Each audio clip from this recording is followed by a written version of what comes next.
Last year, the #1 motion picture in the United States, and I suppose throughout the world, that drew the largest box office, was a motion picture that was made just for a small amount of money. Nobody ever thought it would amount to much. It was based upon a simple little story, and it was called Love Story. And a headline in the British papers said, "The greatest love story of the century." But the greatest love story of all time is summed up in these 25 verses of 25 words that someone has called a miniature Bible. The gospel in a nutshell. For God so loved the world that he gave his only begotten Son, that whosoever believeth in him should not perish, but have everlasting life. The greatest love story ever told. For God.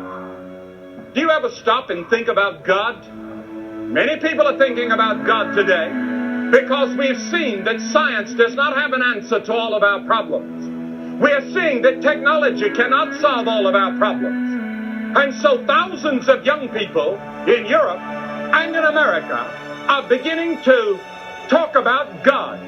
Some of them are going to India to see if they can find peace in their hearts. Some of them are going and studying yoga. And they're going into all sorts of different sects and groups searching for God. Some of them are going out into the desert and sitting under the stars and watching the stars. Have you ever wondered about God? Someone asked me at a university one day, "Can you prove God exists?" And I answered, "No. I cannot put God in a test tube. I cannot put God in a laboratory and say, 'Here's God.' How do I know that God exists? All the evidence seems to indicate that he does. I look up in the starry sky and I say, there must be a God. I look at the beautiful nature round about me and I say, there must be a God. But there's another reason. Deep in your heart, you have a conscience. And your conscience tells you there must be a God. Something down inside tells me there must be a God.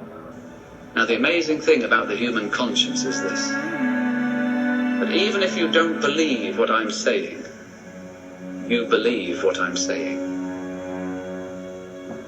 That even if you reject the truth of what I'm saying, there is rooted inside you a conviction which you can suppress with the years, but which is there nonetheless, which is telling you that these things are so.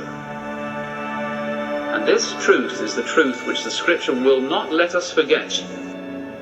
And the Bible tells us that this God is the creator of all the universe. In Genesis 1:1, in the beginning, God created the heavens and the earth. Now in that passage in Genesis 1, there is no explanation. There's no attempt to prove God. It just says, in the beginning, God.